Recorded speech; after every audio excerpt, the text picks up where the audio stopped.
Ils ont tué Rossi. Hein. Après, Babomi Tata ya Rossi. Ponani, cobalt, tantal, tous les minéraux de la RDC. Ils aiment, hein, mais ils n'aiment pas les Congolais. Tout ce qui se passe au Congo RDC, c'est le plan de la communauté internationale. La conférence de Berlin, qu'on nous fait croire que c'était le partage de l'Afrique. Mais grandement faux, c'était le partage du Congo RDC. Il faut continuer à suivre cette vidéo. Hein? Mais c'est quoi ça? Pris contact avec le secrétaire général, par 2 fois, à l'Assemblée nationale des Nations Unies de septembre 1994. J'ai été invité par le secrétaire général pour prendre part au Conseil de sécurité en 1995. Il avait été entendu que je devais convaincre les membres permanents du Conseil de sécurité pour qu'ils donnent de l'argent de façon à permettre que les réfugiés militaires et civils séparés puissent être installés loin de la frontière, conformément à la Convention de Genève et à la Convention de l'ONU. J'ai montré les sites à la Commission des Nations Unies qui a été dépêchée auprès de moi. La Commission a visité les sites. Lukan, Irebu, Kongol. Mais lorsque la Commission a fait son devis, le secrétaire général a trouvé que c'était trop cher, on ne peut pas le faire. On n'a jamais séparé les militaires des civils. On les a laissés sur place. Je me pose une question. L'armée rwandaise ne dispose, ne dispose pas d'une force aérienne. Ni avion, ni pilote. Avec quoi a-t-on bombardé le camp des réfugiés? Qui a bombardé? Je sais qui a bombardé. Le moment n'est pas venu.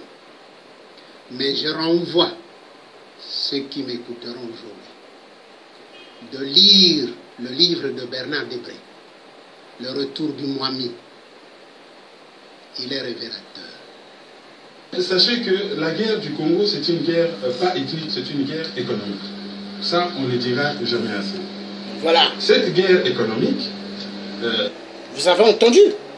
La guerre du Congo n'est pas une guerre comme ça, c'est une guerre économique. Économique! Oh, les minéraux qui doivent satisfaire la communauté internationale du son. La communauté internationale, champion dans le vol. Et quand ils voient des Noirs qui rentrent dans les grands supermarchés, agents de sécurité blancs, ils suivent le Noir. Mais le Noir n'est pas un voleur, le grand voleur, l'homme blanc. Et ils organisent des partis. Danse, fesses et fesses. À l'Élysée, des homosexuels qui sont allés à la fête de la musique danser à l'Élysée. À l'Élysée de merde. Hein? Fesses et fesses. Hommes et hommes. Mariage pour tous. Voilà. Nous avons affaire à des blancs. Le peuple noir doit comprendre. Le Thiers vous le dit. Je suis un métis, hein? Mais écoutez-moi bien. Mundele, Alingaka, Moyindo Te. L'homme blanc n'aime pas l'homme noir. Retenez cela. C'est eux. Bazo Boma. Bazo Boma, Bazo violet Babasi. Pona ba yi baba minéré na Congo RDC. Bazo Boma Babato. Ya mabele ya Kivu. Pona bazwa. Biloko nyoso balingi. Mais peuple congolais, bofongo la miso. Bofongo la miso. Jusqu'à quand Boko y a la peuple maudit les plus idiots. Hein? Ça fait mal. Comment Bazo violer na Kivu? Bazo violer, hein? Bazo boma na Kasai, na Goma. Mais les Congolais, ils passent leur temps tous à être devant les téléviseurs, en train de regarder le football. Mais honte à vous, honte à vous, honte à vous. Est-ce que la France, quand elle était occupée, les Français étaient devant des téléviseurs? Est-ce que quand la France était occupée par les Allemands, les Français allaient danser dans des boîtes de nuit? Est-ce que quand la France était occupée, les Français allaient chercher des femmes? Honte à vous. Mais vous faites honte au peuple congolais. Quand je vous regarde deux fois, je me demande, est-ce que Bozana Moutou ou est-ce que Moutou Nabino et Koufi? Mais je crois que vos têtes, n'existent plus. À l'intérieur, il n'y a plus de cerveau. Il n'y a que le caca à l'intérieur. Parce que vous êtes des peuples, de fois, je me demande, qu'est-ce qui ne va pas? Vous regarderez la majorité des Congolais de la RDC. Hein? Tous ils sont devant des téléviseurs, en train de regarder le football. Hein? Vous regardez la majorité des femmes congolaises de la RDC. Elles sont devant les téléviseurs en train de rire. Quand il n'y a pas football, elles regardent quoi? Les théâtres de Kinshasa. Elles rigolent. Pendant ce temps, on tue au Kivu, on tue au Kasaï, on tue à Goma. Non. Qu'est-ce qui ne va pas? Ah non. On va continuer à suivre. Ça fait mal. Hein? Si tu n'as pas un cœur solide, tu peux taper des crises hein, avec l'histoire du Congo. Hein? Congo RDC, Congo Brazza, le Gabon, le Cameroun, Centrafrique, tous les pays de l'Afrique centrale, tu peux taper une crise. A commencé bien avant l'époque où le président Mobutu était au pouvoir.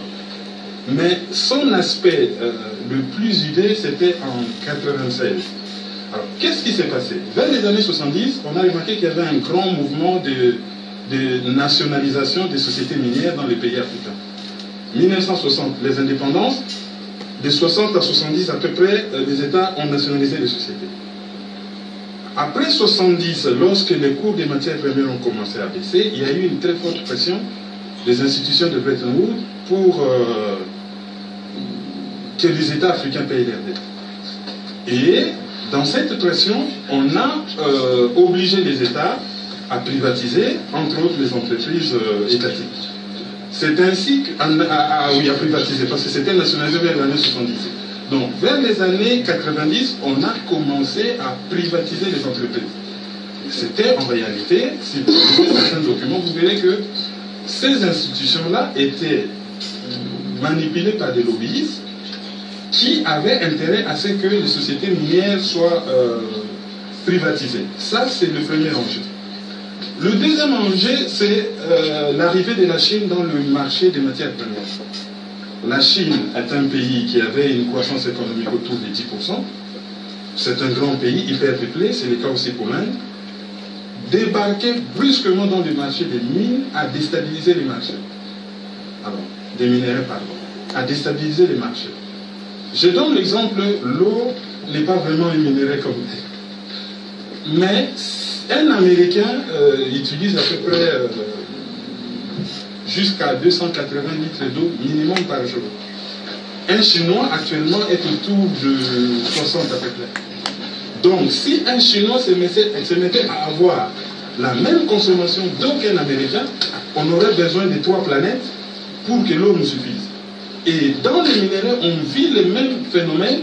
La Chine, avec sa croissance économique, a débarqué et elle est grande consommatrice des minéraux. Et ça fait que le marché a été déstabilisé. Le troisième enjeu, ce sont les enjeux liés aux nouvelles technologies. Depuis qu'Internet a explosé, nous tous, dans nos poches, s'il n'y a pas un portable, on a un ordinateur portable. Si on n'a pas un ordinateur portable, on a un PC. Si on n'a pas un PC, on a un iPad. Si on a une tablette. Si on n'a pas une tablette, c'est un écran plat. Il n'y a que ça. Alors, cette révolution des nouvelles technologies a fait grande pression des recherches de minéraux là, tels que les coltans, dont le Congo, ça vient de se modifier légèrement, détient 80% des réserves mondiales. Le 20% se trouve un peu en Australie, un peu au Brésil. Là, j'ai appris que le Canada vient d'en découvrir. Donc la part du Congo diminue, mais le Congo détient quand même 80% des réserves mondiales. Ce qui fait que dans cette salle, il y a des matières premières qui viennent du Kivu. Déjà, j'ai eu des ordinateurs et tous les portables que nous avons dans nos poches. Et le dernier élément, le dernier enjeu, c'était la construction de la station spatiale internationale. C'est une station spatiale qui demande beaucoup de minéraux rares. Une centaine de sociétés y participent. C'est un marché initialement estimé à 60 milliards de dollars. Là, ça a explosé, c'est presque le double.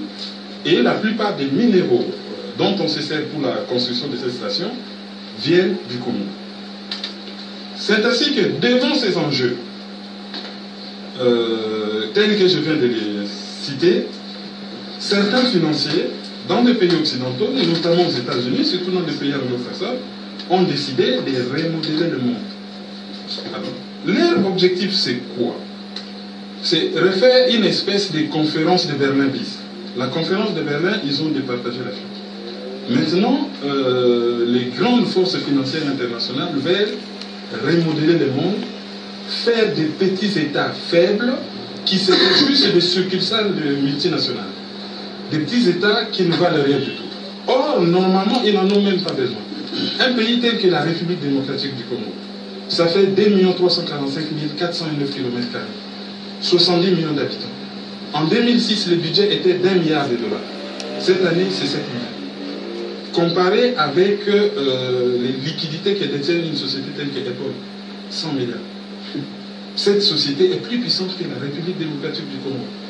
Je ne parle même pas de Google. Je n'ose même pas citer Facebook. Ils ont plus de liquidités que la République démocratique du Congo. Donc, si ces gens des multinationales avaient un peu de bonne volonté, ils n'ont pas besoin de démembrer les Congos pour provoquer tout ce qu'ils ont provoqué comme mort. On parle entre 5 millions et 8 millions de morts. Alors, ces sociétés-là, multinationales, avec des méga-fusions, deviennent de plus en plus énormes, de plus en plus puissantes. Tandis que les États sont de plus en plus faibles. Les États occidentaux se sont désengagés. Ce sont les ONG qui les ont remplacés. Ils ont fait une expérience dans les Balkans, séparé un peu la Yougoslavie et tout ça. Ça marchait. Les Soudans, ça fait 30 ans qu'ils essaient de démembrer le Soudan.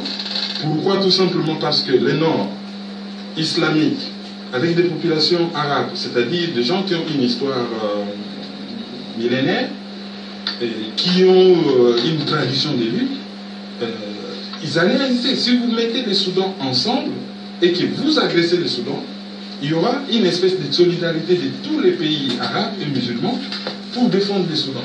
C'était plus simple de scinder le Soudan en deux. Le Sud-Soudan qui est extrêmement riche, avec des populations qu'on appelle animistes, donc plusieurs tribus, plusieurs ethnies, facilement contrôlables. Le nord, où il y a un peu de pétrole, mais pas beaucoup, les laisser et ne pas s'en occuper de toutes les façons, on ne perd rien de spécial. Donc, après l'expérience du Soudan, il fallait passer au Congo, qui est le plus grand pays, 9 voisins, et essayer de les diviser. Alors, en 1996, la guerre commence.